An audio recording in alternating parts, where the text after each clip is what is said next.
সেই ক্ষেত্রে আপনি যদি এই সেভ দিয়ে ফাইলটাকে রেখে দেন, সেক্ষেত্রে আপনার যদি বিদ্যুৎ চলে যায়, যে অপশনটিতে গিয়ে আপনার কাজটা শেষ করেছেন সেই পর্যন্তই কিন্তু আপনার এই মাইক্রোসফট অফিস ওয়ার্ডের কাজটা কিন্তু ওই অবস্থায় থাকবে। পুনরায় আপনি সেখান থেকে কিন্তু কাজটি করে নিতে পারবেন। আশা করি বিষয়টি বুঝতে পেরেছেন। এরপর হচ্ছে সেভ আস।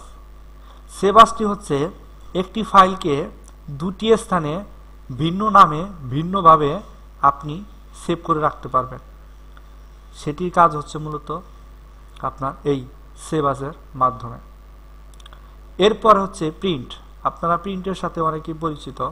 আমাদের কোনো ডকুমেন্ট ফাইল, সেটা চাকরির জন্য হোক বা যে কোনো কারণে হোক, সিভি জমা দেওয়া লাগতে পারে, জমি সংক্রান্ত বিষয়ে আমাদের কাগজপত্র লাগতে পারে, সেই ক্ষেত্রে কিন্তু আমরা প্রিন্ট করেই কিন্তু আমাদের ফাইল বা ডকুমেন্টগুলো বের করে সেগুলো কিন্তু আমরা দিয়ে থাকি, আমাদের চাকরির জন্য জমা দিয়ে থাকি।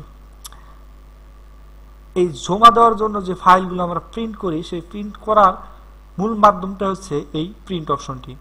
এই প্রিন্ট অপশনটি ছাড়া কিন্তু আপনি কোনোভাবেই মাইক্রোসফটে কোনো ফাইল প্রিন্ট করতে পারবেন না, এটা সবসময় খেয়াল রাখবেন। এরপর হচ্ছে প্রিপেয়ার। প্রিপেয়ারে এখানে কিছু সিকিউরিটি সিস্টেম আপনার এখানে আছে, এইগুলো নিয়ে আমি আপনাদেরকে বিস্তারিত একটি ভিডিও বানাবো। এটা খুবই ইম্পর্টেন্ট একটি ফোল্ডার বা অপশন। এখানে আপনার ফাইলগুলোকে আপনি রেস্ট্রিক্টেড করে রাখতে পারবেন।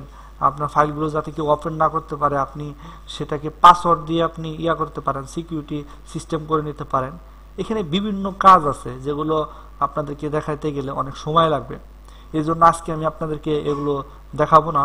এগুলো নিয়ে ইনশাল্লাহ সামনে আরও একটি টিউটোরিয়াল হবে, সেদিন আপনাদেরকে ইনশাল্লাহ এগুলো সব দেখিয়ে দেব।